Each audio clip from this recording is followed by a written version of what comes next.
Vanakkam Friends, welcome to Kamalas Samayalarai. இன்னைக்கு நம்ம ஒரு இன்ட்ரெஸ்டிங்கான ரெசிபி ஒன்று பார்க்கலாம். இன்னைக்கு நம்ம கிச்சனில் மட்டன் கிரேவி எப்படி செய்யறதுன்னு பார்க்கலாம். இது ரொம்பவே ஈஸியாக செஞ்சிடலாம். கொஞ்ச நேரத்திலே நம்ம இதை ப்ரிப்பேர் பண்ணிடலாம். இது நம்ம சாதம், இட்லி, தோசை எல்லாத்துக்குமே ரொம்ப சூப்பராக இருக்கும். வாங்க இது எப்படி செய்யறதுன்னு பார்க்கலாம். இதுக்கு நான் மட்டன் 1/2 கிலோ எடுத்திருக்கேன். நல்லா வாஷ் பண்ணிவிட்டு நம்ம இதை குக்கரில் சேர்த்துக்கலாம். கூடவே 1 ஸ்பூன் மஞ்சத்தூளும் கொஞ்சமாக உப்பு சேர்த்து தேவையான அளவு தண்ணி சேர்த்து நம்ம இதை வேக வச்சு எடுத்துக்கணும். 4லேருந்து 5 விசில் வரைக்கும் வச்சுக்கோங்க. இல்லைன்னா ஒரு 10 to 15 மினிட்ஸ் இதை கொஞ்சம் நல்லா வேக வச்சு எடுத்துக்கலாம். இந்த கறி வேகிறதுக்குள்ள நம்ம இதுக்கு தேவையான மசாலாவை ரெடி பண்ணிக்கலாம்.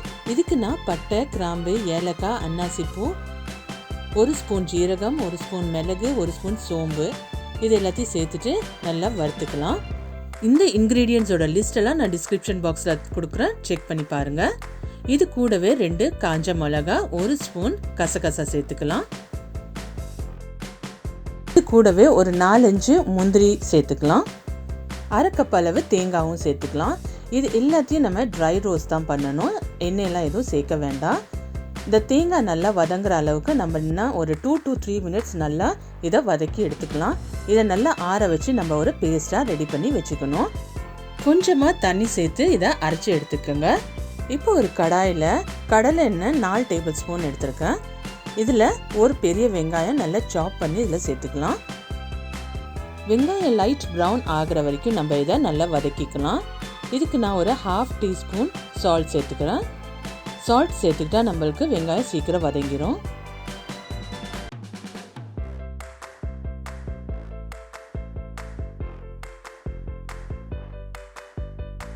பாருங்கள், வெங்காயம் இந்த அளவுக்கு வதங்கினா போதும். இப்போ நம்ம 1 டேபிள் ஸ்பூன் இஞ்சி பூண்டு பேஸ்ட் சேர்த்துக்கலாம். சேர்த்துட்டு நல்லா அந்த எண்ணெயிலே நல்லா வதக்கி விடுங்க.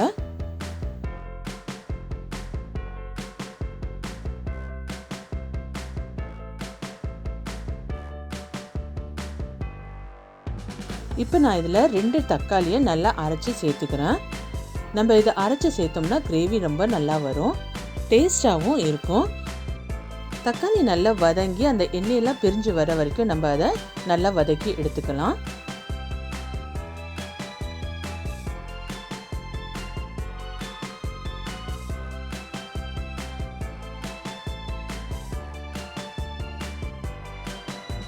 பாருங்க, இந்த அளவு வதங்கினா போதும்.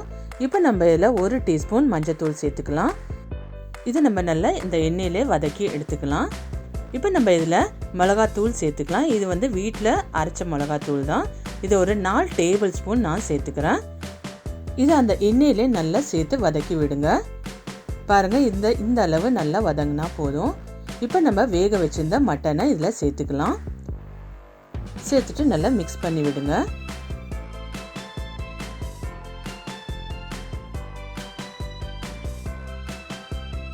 இப்போ நம்ம இதை கொஞ்சம் மூடி வச்சிடலாம். அந்த மிளகாத்தூள் காரம்லாம் போகிற வரைக்கும் நல்லா கொதிக்கட்டும்.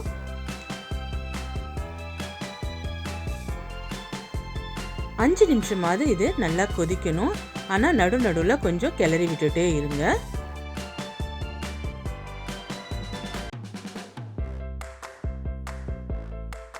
மிளகாத்தூள் காரம்லாம் போன பிறகு நம்ம இந்த ட்ரை ரோஸ்ட் பண்ணி வச்சுருந்தோம் இல்லையா, அந்த பேஸ்ட்டை நம்ம இதில் சேர்த்துக்கலாம். அதில் நல்லா தண்ணி விட்டு நல்லா பேஸ்ட்டாக அரைச்சிக்கோங்க. பாருங்கள், அதை சேர்த்துட்டு நல்லா மிக்ஸ் பண்ணி விடுங்க. உங்களுக்கு எவ்வளோ கன்சிஸ்டன்சி வேணுமோ அதை நீங்கள் அட்ஜஸ்ட் பண்ணிக்கோங்க. நான் இன்னும் கொஞ்சம் தண்ணி சேர்த்துக்கிறேன். தண்ணி சேர்த்துட்டு நல்லா மிக்ஸ் பண்ணி விட்டுட்டு நம்ம அதை மூடி வச்சிடலாம்.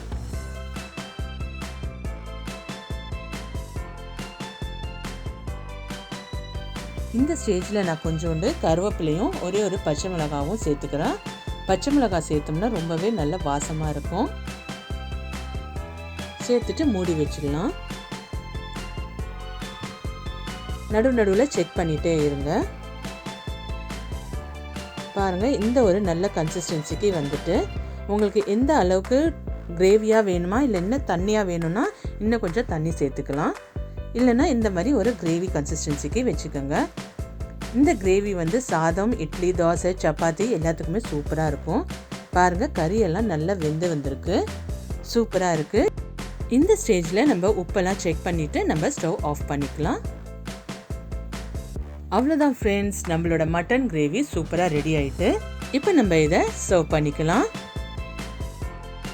இந்த ரெசிபி உங்களுக்கு பிடிச்சிருந்துன்னா உங்களோட ஃபேமிலி அண்ட் ஃப்ரெண்ட்ஸோட ஷேர் பண்ணிக்கோங்க. நீங்களும் இதை ட்ரை பண்ணிவிட்டு உங்களோட ஃபீட்பேக்கை கமெண்ட் செக்ஷனில் சொல்லுங்கள். நீங்கள் இப்போ தான் ஃபர்ஸ்ட் டைம் என்னோட சேனலை பார்க்குறீங்கன்னா என்னோட சேனலை சப்ஸ்கிரைப் பண்ணிக்கோங்க. பக்கத்தில் இருக்க பெல் ஐக்கனை கிளிக் பண்ணிக்கோங்க. அப்போ தான் நான் போடுற புது வீடியோஸோட நோட்டிஃபிகேஷன்ஸ் உங்களுக்கு கிடச்சிட்டே இருக்கும். தேங்க்ஸ் ஃபார் வாட்சிங் ஃப்ரெண்ட்ஸ்.